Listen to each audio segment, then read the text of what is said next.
Hello! ఇవాళ simple lunch routine అండి. Aloo fry చేసి మజ్జిగ తాలింపు చేస్తున్నాను. అదే చూపిస్తున్నానిక్కడ. బంగాళదుంపలు చిన్న చిన్న ముక్కల కింద కట్ చేసి పక్కన పెట్టుకున్నాను.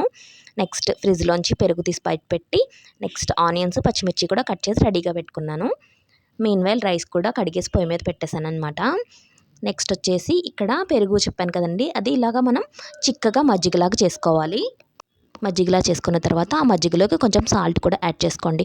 నెక్స్ట్ కడాయి పెట్టి కొంచెం ఆయిల్ వేసుకొని ఆనియన్స్, పచ్చిమిర్చి, ఎండుమిర్చి, ఆవాలు, జీలకర్ర, మెంతులు, కొంచెం కరివేపాకు, కొత్తిమీర అవన్నీ వేసుకొని కొంచెం లైట్‌గా ఫ్రై అవ్వనిచ్చి, ఆ ఫ్రై అయిన వాటిని ఈ మజ్జిగలోకి వేసేసుకోండి. అంతే మెంతి మజ్జిగ రెడీ.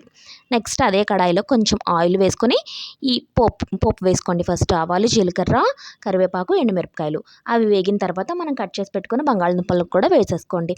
అన్నం అనేది అయిపోయిందండి. రైస్ వార్చేసాను. నెక్స్ట్ బంగాళదుంపలు అనేవి వేపుకుంటున్నాననమాట. పోపుతో పాటు వేగితే బాగుంటుంది కదా!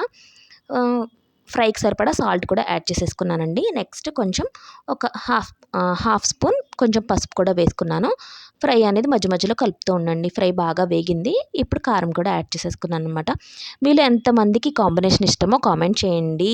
ఎవరైనా ఫస్ట్ టైం మన ఛానల్ చూస్తుంటే లైక్ చేసి సబ్స్క్రైబ్ చేసుకోండి. ఇవాళ మా లంచ్‌లోకి వచ్చేసి వైట్ రైస్, మజ్జిగ తాలింపు, బంగాళదుంపల ఫ్రై అనమాట. ఇవాళ చాలా వర్క్ ఉందని అందుకని ఈ సింపుల్ లంచ్ రొటీన్ అనమాట.